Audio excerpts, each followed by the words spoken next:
Hello दोस्तों, आप BT channel में आपका स्वागत है। अगर आप लोग मेरे चैनल में नए हैं तो मेरे चैनल को सब्सक्राइब कर दीजिए ताकि आप लोगों के पास मेरा वीडियो आती रहे। तो चलिए आज की कहानी की शुरुआत करते हैं। मेरा नाम शुभम है और हम चार बहुत पक्के दोस्त हैं। मैं, विनय, राकेश और करण। हम दिल्ली के जे कॉलोनी में रहते हैं। ये उस दिन की बात है जिस दिन राकेश के घर कोई नहीं था। उसका घरवाला कहीं बाहर गए हुए थे और हम चारों दोस्त राकेश के घर में सोने चले गए। अब सभी दोस्त मिल गए थे तो इतनी जल्दी नींद तो आनी नहीं थी, इसलिए हमने कुछ अलग करने की सोची। हम सभी दोस्तों में विनय है जो सबसे बहादुर है और उस दिन हमने विनय को एक पुराने मकान में जाने के लिए कहा जो कि हॉन्टेड था। वो मकान टूटा फूटा था और हॉन्टेड था। उस मकान की तरफ आज तक कोई नहीं गया था। आसपास के लोग कहते हैं कि उस मकान में दो बुरी आत्माएं रहती है। हमने विनय को कहा कि अगर हिम्मत है तो उस मकान में जाकर दिखाए। विनय को इन सब बातों पर विश्वास नहीं था और इसलिए वो वहां जाने के लिए रेडी हो गया। विनय करीब 30 मिनट तक उस मकान के अंदर रहा और जब वहां से बाहर आए तो वो बिना कुछ कहे बेड पर लेट गया और सो गया। हम दोस्तों ने उसका बहुत मजाक उड़ाया और सोचा शायद वो डर गया होगा। सुबह हुई और विनय के घर वाले आ गए। विनय अभी भी सोया हुआ था, लेकिन हम तीनों दोस्त उसके घर से चले गए। विनय की माँ ने उसे उठाया तो वो चुपचाप उठ गया और जब वो रेडी होकर नाश्ते के टेबल पर आया तो विनय की माँ ने देखा कि उसने आँखों में काजल लगाया हुआ था। विनय की माँ ने उसे पूछा कि ये काजल क्यों लगाया है तुमने?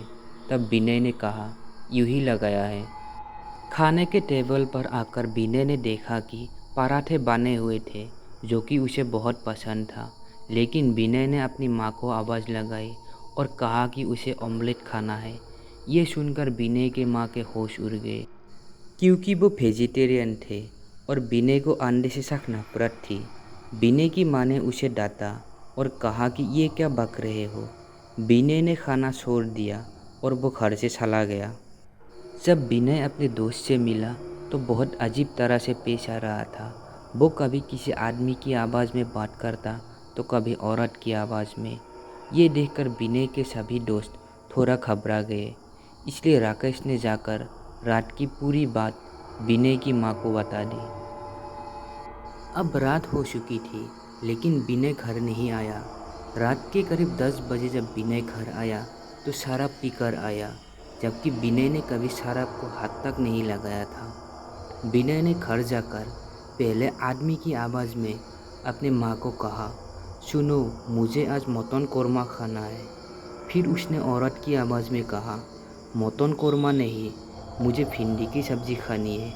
सिर्फ यही नहीं, विनय कभी आदमी की हरकतें करता और कभी औरत की। विनय की माँ ने आओ देखा ना ताओ फौरन एक बाबा को घर ले आई और फिर पूजा शुरू कर दी। वो समझ गई थी कि विनय के अंदर जिन या कोई बुरी आत्मा का साया है। पंडित जी ने जब विनय को ठीक से देखा तो वो समझ गए कि विनय के अंदर एक नहीं बल्कि दो जिन की आत्मा है, एक आदमी और एक औरत की।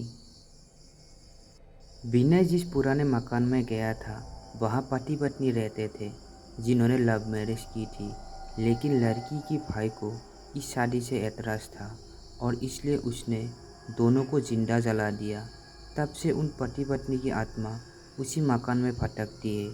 लेकिन जब विनय उस मकान में गया था उन दोनों की आत्माएं विनय के शरीर में प्रवेश कर गई।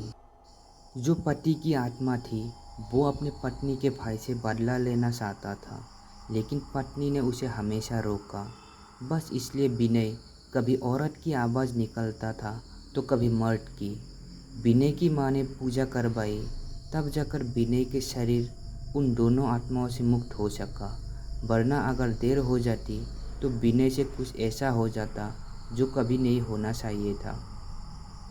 दोस्तों, इस संसार में अगर देखता है तो जिन या भूत जैसी चीज़ भी होती है, लेकिन वो आम इंसान को परेशान नहीं करती। मगर हम उन्हें परेशान या कुदरत के विपरीत जाकर उन्हें चैलेंज करेंगे तो ऐसी अनहोनी हो सकती है। इसलिए कुदरत की बनाई किसी भी चीज़ को चैलेंज मत करें, उसका गलत परिणाम भी हो सकता है। तो दोस्तों, ये थी हमारी पहली कहानी। तो चलिए हमारी दूसरी कहानी शुरू करते हैं।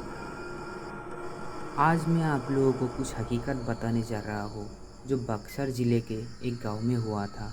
वहाँ पर एक परिवार था जिसमें रौनक नाम का एक लड़का अपने माँ बाप एवं भाई बहन के साथ रहता था। रौनक 20 साल का जब हो गया तो उसको देखने के लिए लड़की वाले आने लगे। कुछ दिन बीत गया, तभी रौनक को एक लड़की की फ़ोटो अच्छी लगी। उसने अपनी माँ को बोला, माँ मैं इसी लड़की से शादी करूँगा। और बोलता भी क्यों नहीं, क्योंकि लड़की बहुत सुंदर थी। उसकी माँ ने बोला, ठीक है बेटा, तुम्हारी शादी में इसी लड़की से करवाऊँगी। और लड़की के पिता को हाँ बोल दिया। कुछ दिन बाद उसकी शादी का दिन आ गया।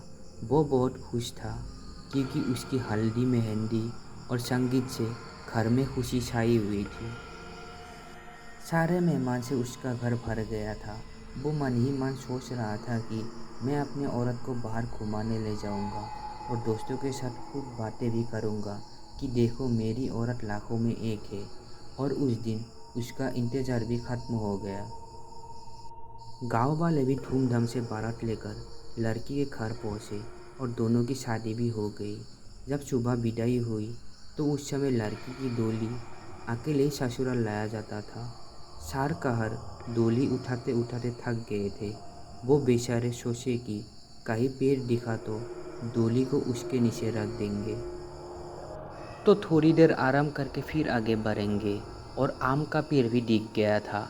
वो लोग डोली को रखकर पानी पीने लगे और बोले कि बहू, अगर आपको भी प्यास लगी है तो पानी पी लो। बहू ने कुछ नहीं बोला और सारों की थोड़ी सी आँख लग गई। तभी उस पेड़ की चुड़ैल नीचे उतरी और दुल्हन को मारकर उसके अंदर आ गई और डोली में बैठ गई क्योंकि दोपहर का समय था। थोड़ी देर बाद वो अपने ससुराल आ गई। जब रात हुई तो रौनक अपने कमरे में गया। जब वो अपने बिस्तर पर बैठकर दुल्हन से बातें कर रहा था तभी उसे ज़ोर से प्यास लगी। उसने कहा कि मैं पानी पीकर आता हूँ।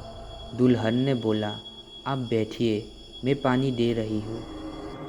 इतना कहकर उसने अपना हाथ लंबा करके कुएं से पानी निकालकर उसको दे दिया। इतना देखते ही रौनक ज़मीन पर फट से गिर गया और वो बेहोश हो गया। थोड़ी देर बाद जब उसको होश आया तो उसने घूंघट में छुपी चुड़ैल को देख लिया और भागने की कोशिश करने लगा।